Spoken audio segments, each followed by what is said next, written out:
Guys, you know what time it is? what time it is? It's time to get some information about our computer. दोस्तों घर में computer तो use करते ही होंगे ना? Oh sorry गलती हो गई ऑफ कोर्स यूज करते होंगे।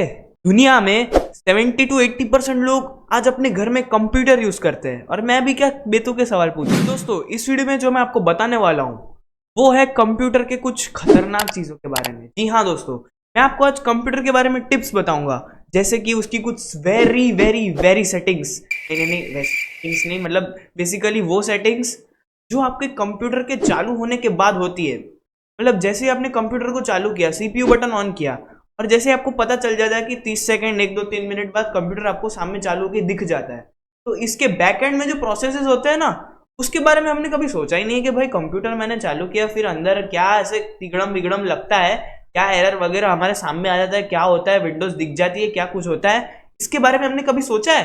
दोस्तों आज के इस वीडियो में हम इसी चीज के बारे में बात करने वाले हैं। यो व्हाट्सअप गाइस, कैसे हो आप सभी लोग? स्वागत है आप सभी का अपने YouTube चैनल कोडर बॉय में। तो दोस्तों अगर आपको ये सेटिंग्स पता है तो कोई आपको देखने की जरूरत नहीं है, लेकिन फिलहाल वीडियो देख लेना, आपको ज्यादा डिटेल में अच्छे से एकदम आज के इस वीडियो में सब चीज बताने वाला हूँ कि कंप्यूटर स्टार्ट होते वक्त, बूटिंग होते वक्त बैक एंड में उसके क्या प्रोसेसेस चल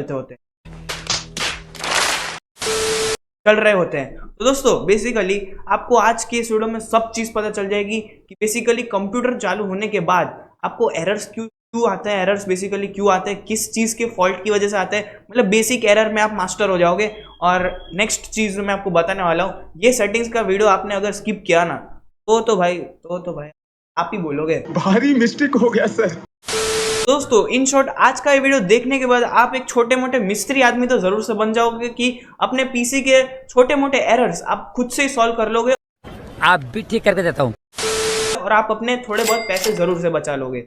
तो दोस्तों वीडियो को एंड तक जरूर से देखना। लेकिन दोस्तों वीडियो शुरू करने से पहले आपसे एक रिक्वेस्ट है कि अगर आपने हमारा YouTube चैनल कोडर बॉय अभी तक सब्सक्राइब नहीं किया है ना, तो जल्दी से जाकर उस सब्सक्राइब बटन को प्रेस कर देना और बेल आइकन को भी प्रेस कर देना, ताकि ऐसे नॉलेजेबल और इन्फॉर्मेटिव वीडियोस के नोटिफिकेशंस आप एक भी मिस ना कर सको। और मुझे सोशल मीडिया हैंडल्स पर अगर आपने फॉलो नहीं किया है तो उन पर भी जाके आप फॉलो कर लेना, उनके आईडीज आपके फ्लैश हो रहे होंगे अपनी स्क्रीन।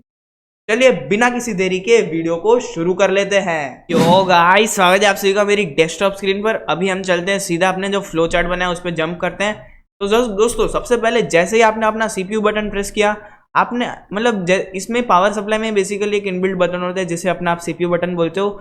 जैसे ही आप ये प्रेस करोगे ना आपका पावर सप्लाई हो जाएगा ऑन।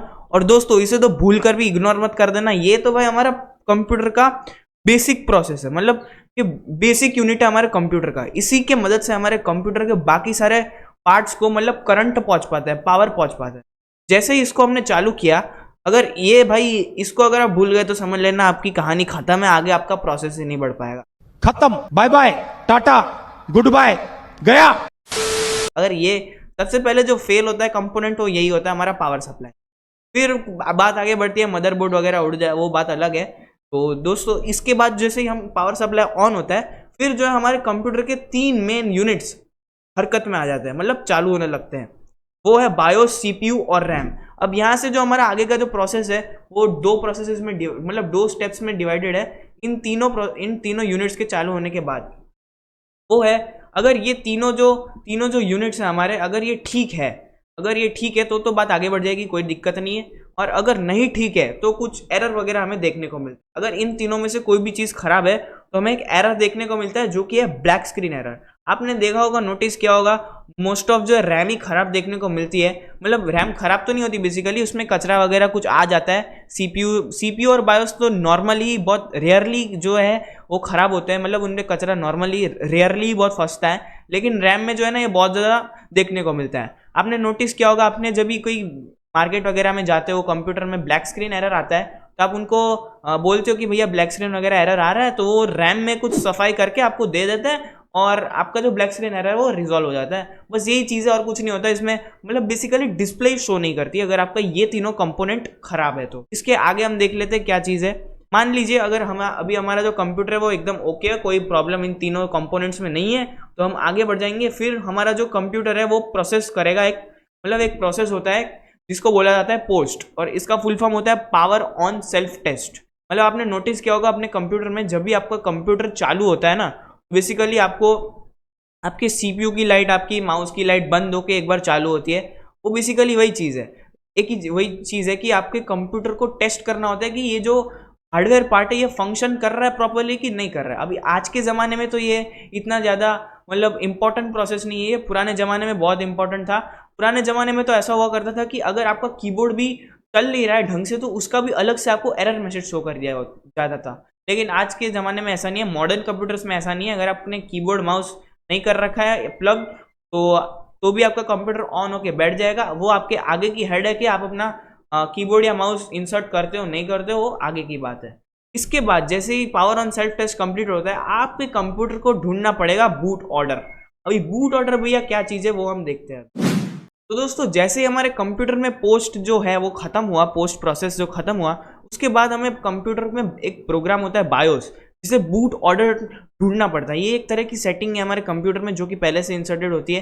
अभी मान लीजिए आपने कंप्यूटर के अपने कंप्यूटर में 2-4 पेन ड्राइव, 2-4 हार्ड डिस्क, कुछ भी कितनी भी डिस्क वगैरह इंसर्ट कर रखी है, तो कंप्यूटर को पता कैसे चलेगा कि कौन सी डिस्क में कौन सी ड्राइव में पहले घुसना है, और आगे की प्रक्रिया उसी हिसाब से उसी डिस्क में घुसने के बाद की जाती है।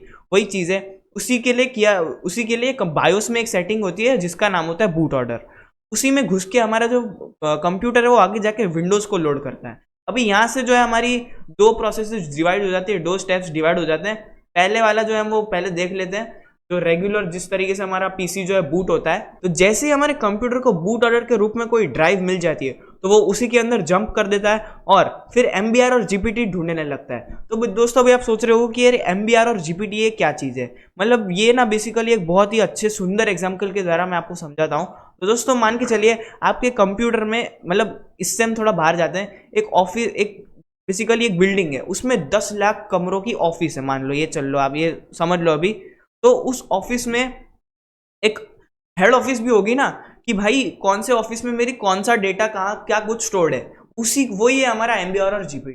दूसरा एग्जांपल ये मैं आपको समझाता हूँ कि मान लो आपके पास में एक 1000 GB की एक ड्राइव है। तो उस कंप्यूटर उस पूरी ड्राइव को स्कैन करने बैठ गया तो भाई हमारे कंप्यूटर को सालों साल लग जाएंगे चालू होने में।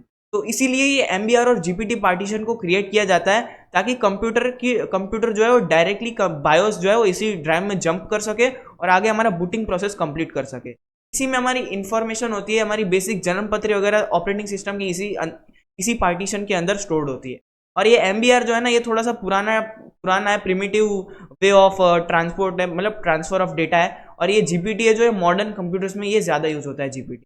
तो आगे हम बढ़ते हैं, यहाँ से हमारे 2 स्टेप्स और डिवाइड हो जाते हैं। इसी वजह से अगर MBR और GPT करप्ट होता है तो हमें एरर शो हो जाएगा। और मैंने क्वेश्चन मार्क इसलिए कर रखा है कि इसमें एरर का कोई डिसाइडेड नहीं है, कोई भी तरह का एरर इसमें शो हो सकता है।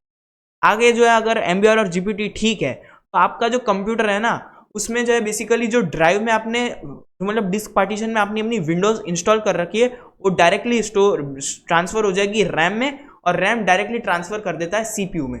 अभी आप सोच रहे हो कि भाई ड्राइव से डायरेक्ट CPU में ट्रांसफर क्यों नहीं कर सकते? वो इसलिए क्योंकि दोस्तों जो हमारा ड्राइव की जो डेटा ट्रांसफर करने की जो स्पीड होती है ना, वो बेसिकली होती है सेकेंड्स में डेटा ट्रांसफर होता है ड्राइव के द्वारा। लेकिन जो हमारा CPU है ना, उसको भैया डेटा चाहिए होता है बहुत ज़्यादा तेज, मिली सेकेंड्स उसको डेटा चाहिए होता है। तो वो स्पीड जो है हमारी रैम ही प्रोवाइड करवा सकती है। और रैम ना साथ में डबल काम भी करती है, मतलब रैम जो है डेटा पहुंचाती भी है, मतलब CPU को डेटा पहुंचाती भी है ऑपरेटिंग सिस्टम का, और ड्राइव से बार बार लेती भी रहती है। और यहाँ पर भी हमारे 2 स्टेप्स डिवाइड हो जाते हैं। आगे जाकर आप देख सकते हो, अगर हमारा जो OS है वो करप्ट है तो हमारी OS की करप्ट स्क्रीन सामने आ जाएगी। आप देख सकते हो ये जो है हमारा 2 टाइप के एरर्स होते हैं। ये आप देख सकते हो, blue screen of death error इसे बोला जाता है, और ये हमारा विंडोज 7 का है, बूट मैनेजर एरर है। ये 2 अगर आप सोच रहे हो, ये दो टाइप के एरर अगर आपके सिस्टम में आ गए तो समझ लेना आपका OS करप्ट है, आपको नया ऑपरेटिंग सिस्टम डालने की जरूरत है। और दोस्तों अगर आपको नया ऑपरेटिंग सिस्टम अपने जो कंप्यूटर है उसमें इंस्टॉल करना है तो आप मेरे चैनल पे जाके देख सकते हो, मैंने बहुत ही अच्छा फुल फ्लेज वीडियो उसके ऊपर बनाया हुआ है। और दोस्तों अगर आपका ऑपरेटिंग सिस्टम बिल्कुल ठीक है, कोई भी तरह का एरर देखने को नहीं मिलता है, तो डायरेक्टली आपके जो कंप्यूटर का जो स्क्रीन है उसमें आपको डेस्कटॉप स्क्रीन सामने देखने को मिल जाएगी। तो दोस्तों यहाँ तो हमारा एक प्रोसेस होता है खत्म। नेक्स्ट जो है वो हम देख लेते हैं, जो हमारा पीछे यहाँ पर छूट गया था। आप देख सकते हो, यहाँ पर आप देख सकते हो, यहाँ से हमने बूट ऑर्डर ली थी।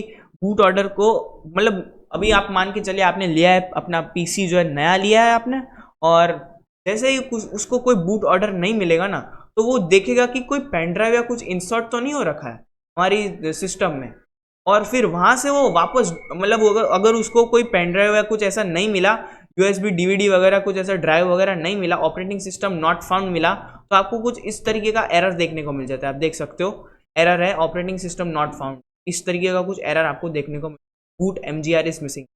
तो फिर यहाँ से आपकी कहानी खत्म होती है, आपको नया ऑपरेटिंग सिस्टम इंस्टॉल करना होता है। तो वो क्या करेगा ना कंप्यूटर, मतलब बेसिकली वो सर्च करेगा कि कुछ इस टाइप का यूएसबी और डीवीडी कुछ ऐसा लगा तो नहीं हुआ जिसके अंदर MBR और GPT पार्टीशन क्रिएटेड हो। तो बेसिकली ये जो मॉडर्न कंप्यूटर्स होते हैं ना, उनमें ये पहले से ही सेट होता है कि अगर MBR और GPT पार्टीशन वाली यूएसबी या डीवीडी आपको देखने को मिले तो डायरेक्टली उसमें ही जंप कर देना, कोई चीज़ करने की जरूरत नहीं होती।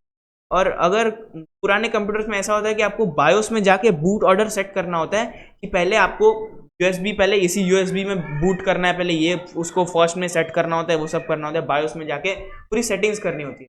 मॉडर्न कंप्यूटर्स में कोई झंझट नहीं होती, और जैसे ही आपकी MBR और GPT डिटेक्ट हो गई इन फाइल्स को, तो फिर वही प्रोसेस होगा। यहाँ पे हमारी ड्राइव में विंडोज इंस्टॉल थी तो वो डायरेक्टली रैम में लोड हो गई, और यहाँ पे हमारी जो OS की जो इंस्टॉलेशन विजार्ड है ना, इंस्टॉलेशन सेटअप जो हमारी पेनड्राइव या CD में पहले से है, वो अभी डायरेक्टली रैम में लोड होगा और फिर डायरेक्टली CPU में लोड होगा, और वहां से अपने कंप्यूटर को इंस्ट्रक्शंस मिल जाएगी कि हमें OS इंस्टॉलेशन की स्क्रीन शो कर देनी है, मतलब जहां से हमारा जो ऑपरेटिंग सिस्टम है वो इंस्टॉल होता है। आपने देखा होगा कुछ इस तरीके की स्क्रीन आ जाती है।